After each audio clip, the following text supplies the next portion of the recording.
નમસ્કાર મિત્રો, આજે આપણે ભારતના ઇતિહાસ વિશે વાત કરવાની છે.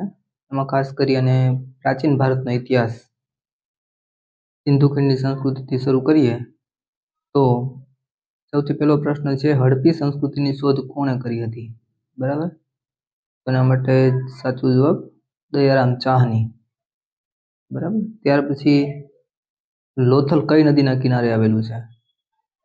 તો ભોગાવો નદીના કાંઠે. સિંધુ સભ્યતાનું કયું નગર મૃતકોનો ટેકરો તરીકે ઓળખાય છે? તો મોહેંજો-દારો, જેને આપણે મોહેંજો-દડો તરીકે પણ ઓળખીએ છીએ. ત્યાર પછી હડપ્પા કઈ નદીના કિનારે આવેલું છે? તો હડપ્પા છે એ રાવી નદીના કિનારે આવેલું છે.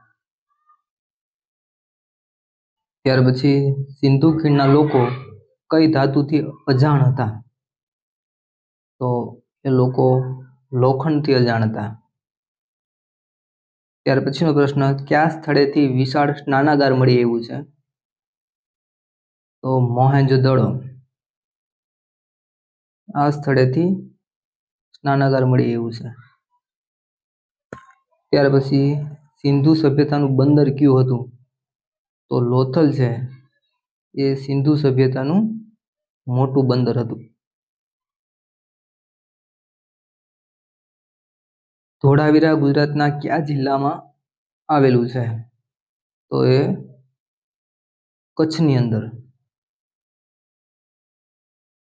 સિંધુ ખીણની સભ્યતા કયા પ્રકારની સભ્યતા હતી? તો સિંધુ ખીણની સભ્યતા છે એ કાંસ્ય યુગીન અને નગર સભ્યતા હતી.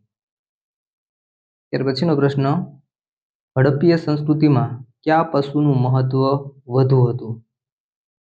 તો એ સમયે ખાસ બળદ